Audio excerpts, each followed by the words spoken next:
అయితే ఇప్పుడు వరకు మీరు మాట్లాడిన మాటలన్నీ ఓ పద్ధతి అండి. ఇవాళ మహేష్ బాబు గారి వీడియో మధ్యాహ్నం మాకు ప్లే చేశారు కదా. ఇప్పుడు అది రిలీజ్ అయిన తర్వాత సోషల్ మీడియాలోను వాటిలోనూ వచ్చిన తర్వాత స్టీమ్ బాగా ఎక్కువైందండి. ఆవిరి బాగా ఎక్కువగా ఉంది, పొగలు వస్తున్నాయి ఆవిరిలోంచి. సో సినిమా మీద ఇప్పటి వరకు ఉన్న ఒక అశ్విని దత్ గారు, అజయ్ భూపతి, కృష్ణ గారి మనోడు, ఇవన్నీ చాలా ఉన్నాయి కదా. కానీ మహేష్ బాబు వీడియో ఒకసారి బయటకు వచ్చిన తర్వాత మాత్రం ఏదో మహేష్ బాబు ఫంక్షన్కి రావట్లేదు, దేనికి ప్రమోషన్స్కి రావట్లేదు అని కూడా మధ్యాహ్నం కొంతమంది అడిగారు మిమ్మల్ని ప్రెస్ మీట్లో. దానికి ఇది కాంపన్సేట్ అయిపోయినట్టేనా? మహేష్ బాబు గారు వచ్చే అవకాశం ఏమైనా ఉందా? లేదండి, మహేష్ గారు అయితే ఇంకా ప్రీ రిలీజ్ ఫంక్షన్కి అయితే మీరు మనం ఇంక పెట్టట్లే మేము ప్రీ రిలీజ్ ఫంక్షన్. ఓకేనా? కానీ మీరు స్టీమ్ అయిపోయి బాగా హైప్ వచ్చింది, లేకపోతే ఇప్పుడు అందరూ వెయిట్ చేస్తున్నారు సినిమా గురించి అన్నారు చూసారా, నేను ముందే ఊహించా. నాకు అందుకే నేను కమర్షియల్ అంటున్నాను, నేను కమర్షియల్ గానే వెళ్ళాలి ఇటువంటి హీరోలతో. ఓకేనా? అన్ని సినిమాలు అందరూ చేయలేరు, ఓకే, అన్ని స్టోరీలు అందరితో చేయకూడదు. మీకు అర్థమైందా సార్? నాకు ఇది ఫైనల్ వచ్చేసరికి ఇది ఖచ్చితంగా వస్తుంది అని నేను ముందు అనుకున్నప్పుడే నేను ఊహించి నేను సెట్లో కూడా నేను చెప్తున్నాను కదా, జేక్స్ ఫస్ట్ సినిమా చేస్తున్న హీరో చేయాల్సిన సినిమా కన్నా ఇది చాలా పెద్ద సినిమాలో ఉంటుంది. డెఫినెట్లీ ఉంటుంది. సేమ్ టైం ఒక కొత్తగా రోడ్ చేయాల్సిన క్యారెక్టర్. మీకు అర్థమైందా సార్? బాగుంది, కాంట్రాస్ట్ బాగుంది. ఒక కొత్త కుర్రోడు చేయాల్సిన క్యారెక్టర్ నే పెద్ద సినిమా పెద్ద హీరో చేసి ఆ ఫీల్ వస్తుంది అంటున్నాను మీకు, ఆ ఫైట్స్ కానీ సాంగ్స్ కానీ. అందుకే నేను అన్న కమర్షియాలిటీ నేను ఊరికే యూజ్ చేయట్లే, నేను కూడా కొత్త ఈ జానరు. మీకు అర్థమైందా అండి? ఇప్పుడు నేను కూడా కమర్షియల్ పాయింట్ ఎత్తుకుని చేయడం ఫస్ట్ కదా, అన్ని ఎక్స్పెరిమెంట్లే నేను చేసిన, అదే అంటున్నది. అండ్ మహేష్ గారిది అయితే నాకు తెలిసిన వరకు అయితే ఆయన వారణాసి అనేది యూనో అంటే మనకి చూపించడం కోసం, రాజమౌళి గారు అంటే మనకి ఇదేం కాదు, గ్లోబల్ సినిమా చేస్తున్నారు, అది మన తెలుగు హీరో, మన డైరెక్టర్ తీస్తున్నారు. ఆయన నేను ఒకసారి ఫోన్ చేసినప్పుడు చెప్పారు ఆయన రీసెంట్గా నాకు, నేను రాలేకపోతున్నందుకు కారణం కూడా నాకు చెప్పారు. తను అంటే వాళ్ళిద్దరి మధ్య ఉన్న కమిట్మెంట్స్ ఉంటాయి చూసారు, ఒక డైరెక్టర్కి హీరోకి. మహేష్ గారు 100% డైరెక్టర్స్ హీరో, అది మీకు కొత్తగా చెప్పాల్సిన అవసరం లేదు. వాళ్ళిద్దరి మధ్య ఉన్న కమిట్మెంట్స్కి ఆయన రెస్పెక్ట్ ఇస్తున్నారు. లేకపోతే నాకు చాలా మంది చెప్పు దాని ప్రకారం రమేష్ బాబు గారు అంటే అన్నయ్య అంటే ఆయనకి చాలా ఇష్టం అంట. అవునండి, చాలా ఇష్టం. నాకు జేకే కూడా చాలాసార్లు చెప్పాడు, ఎవరు మన జయకృష్ణ కూడా చాలా సార్లు మేము మాట్లాడుకుంటాం, చాలా సార్లు చెప్పారు. జేక్స్ అన్న కూడా చాలా ఇష్టం. ఓకేనండి. కానీ ఆయన కమిట్మెంట్స్ వేరేగా ఉన్నాయి. ఫ్యాన్స్ ఏమో ట్విట్టర్లో చాలా మంది అడుగుతున్నారు నన్ను,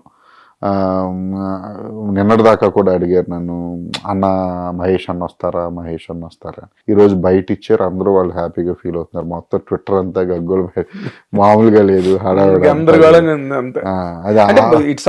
ఆడియన్స్ కానివ్వండి ఫ్యాన్స్ అర్థం చేసుకుంటారు నేను అనుకుంటున్నాను. మా మహేష్ గారు ఎందుకు రాలేకపోయారు అనేది వాళ్ళు అర్థం చేసుకుంటే చాలా హ్యాపీ. కేవలం వారణాసి దాని మీదే వాళ్ళ మైండ్ అంతా ఉంది.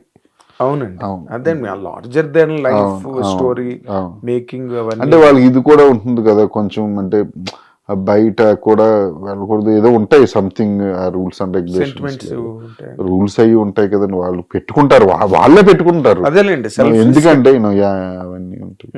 అంటే ఇప్పుడు జయకృష్ణ గురించే మనం మాట్లాడుకుంటే, ఇప్పుడు మన జానర్స్ మామూలుగా ఒక ఫ్యామిలీ డ్రామా కానీ, కామెడీ ఎంటర్టైన్మెంట్ కానీ, లేకపోతే కమర్షియల్ మసాలా కానీ, డిష్రూమ్ సాంగ్స్ అంతా అది కానీ, లేకపోతే ఏదైనా కంప్లీట్గా ఒక off beat kind of films కానీ ఇప్పుడు కొత్తగా వస్తున్నాయి కదా.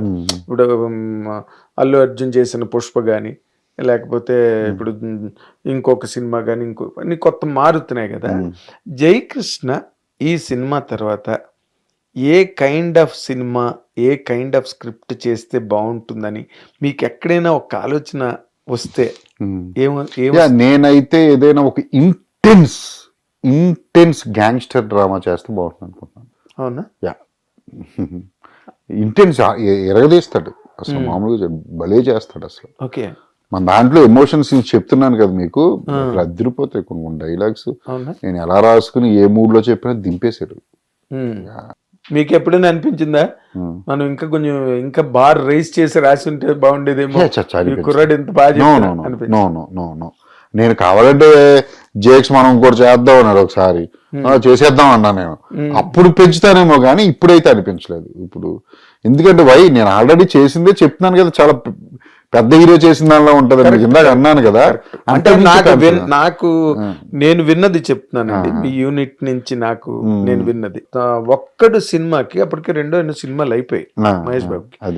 ఒక్కడు సినిమాలో మహేష్ బాబు ఎంత ఇంటెన్సిఫైడ్ గా కనిపిస్తాడో అలాగా ఫస్ట్ సినిమాలోనే జయకృష్ణ అలా కనిపిస్తున్నాడు అనే ఒక మాట విన్నానండి. ఎంతవరకు మీరు ఏకీభిస్తారు? Yeah, definitely. తను యాక్చువల్లీ నాకు యూనిట్ లో కూడా వాళ్ళ టీం అది కూడా అన్నారు, అసలు హీరో ఫస్ట్ సినిమా కాదు, ఏదో 4-5 సినిమాలు చేసిన హీరోకి పడాల్సిన సినిమా ఇది అని కూడా అన్నారు నాతో. నేను అలా తీసుకెళ్ళాను మూవీని. ఓకే, అంటే మీరు బాగా బోల్డ్ గా మాట్లాడే వ్యక్తి కాబట్టి అక్కడ 1-2 చోట్ల నేను విన్నాను కూడా. అంటే ఈ రేపు సినిమా రిలీజ్ అయిన తర్వాత మొన్న ఈ cinema Chennai love story director Sai Rajesh గారు కూడా కరెక్ట్ గా ఇదే టైంకి ఇంటర్వ్యూకి వచ్చారు నా దగ్గరికి బిఫోర్ ది రిలీజ్. సినిమా రివ్యూలు ఎలా ఉంటాయి ఏంటి అనే దాని మీద డిస్కషన్ వచ్చినప్పుడు మాట అన్నారు, నాకు ఇందరు సినిమా నచ్చలేదు కానీ అంత పెద్ద హిట్, అది రికార్డులు బ్రేక్ చేసి ఈ రోజుకి కూడాను. అలాగే జడ్జిమెంట్స్ ఏమి ఉపయోగం లేదు, రివ్యూల వల్ల ఏమి ఉపయోగం లేదు, జనానికి ఫైనల్గా నచ్చాలి అంతే అన్నది ఒక మాట ఎక్స్ప్రెస్ చేశారు ఆయన. నా దృష్టిలో ఆల్ రివ్యూవర్స్ని ఆడియన్స్ జోకర్లా చూస్తారేమో అని అభిప్రాయం ఉందన్న నాకు. వై అంటే ఒక 10% రివ్యూవర్లను పక్కన పెడితే 90% ఆఫ్ ద రివ్యూవర్స్, అంటే ఒకడు భుజాలు ఎగరేసుకుంటూ చెప్తాడు, ఒకడేమో పుచ్చుకు అంటాడు, ఇంకోటి వీళ్ళందరినీ ఆడియన్స్ జోకర్లా చూస్తారేమో అని అభిప్రాయం. వై వాళ్ళు చెప్పారండి సినిమాకి వెళ్ళడం మానడం అయితే చేయరు ఆడియన్స్. ఒక సమస్య ఉందండి, సినిమా అనేది ఒక సమస్య అనుకోండి, సపోజ్ మీరు దాన్ని రాయాలనుకోండి, ఆ సమస్యను రాయాలనుకోండి, వర్ణించే విధానం ఒకటి ఉంటుంది కదండి. దాన్ని అంటే ఇది బాగోలేదు అని చెప్పే విధానం కూడా ఒకటి ఉంటుంది కదా, ఎనలైజ్ చేయడం ఎనాలసిస్ చేయడం ప్రొఫెషనల్గా 10-15% మందే చేస్తున్నారు. అది ఫిలిం జర్నలిస్టులు కొంతమంది చేస్తున్నారు అంతే. కానీ ఈరోజు సినిమా ఎక్కడికి వెళ్ళిపోయింది, ఫోన్ వచ్చిన తర్వాత ఎవడైనా వచ్చు రివ్యూ, ఎవడైనా ఇవ్వచ్చు. సో రివ్యూ రైటర్లు ఎలా చెప్తున్నారు రివ్యూలు కూడా నేను ఇవ్వచ్చుగా, నేను అంటే మాలాంటి వాళ్ళు ఇవ్వచ్చుగా.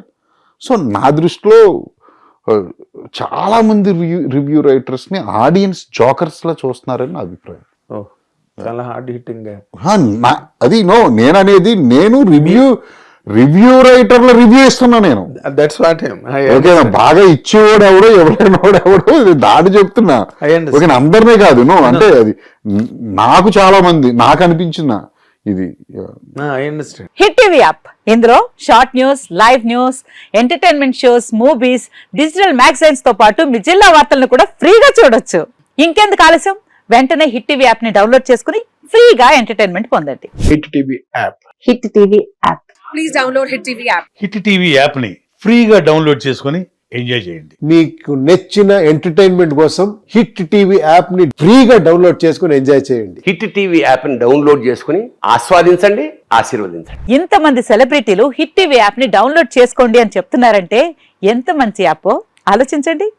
అమెరికా అమెరికా అమెరికా అమెరికాలో చదవాలనుకునే వాళ్ళకి విశ్వసనీయమైన పేరు మన శౌర్య కన్సల్టెన్సీ. UK లో 1 year masters, UK లో 1 year masters, 2 years work permit up to 5 years visa. Contact Saurya Consultancy. Contact 89851 89851.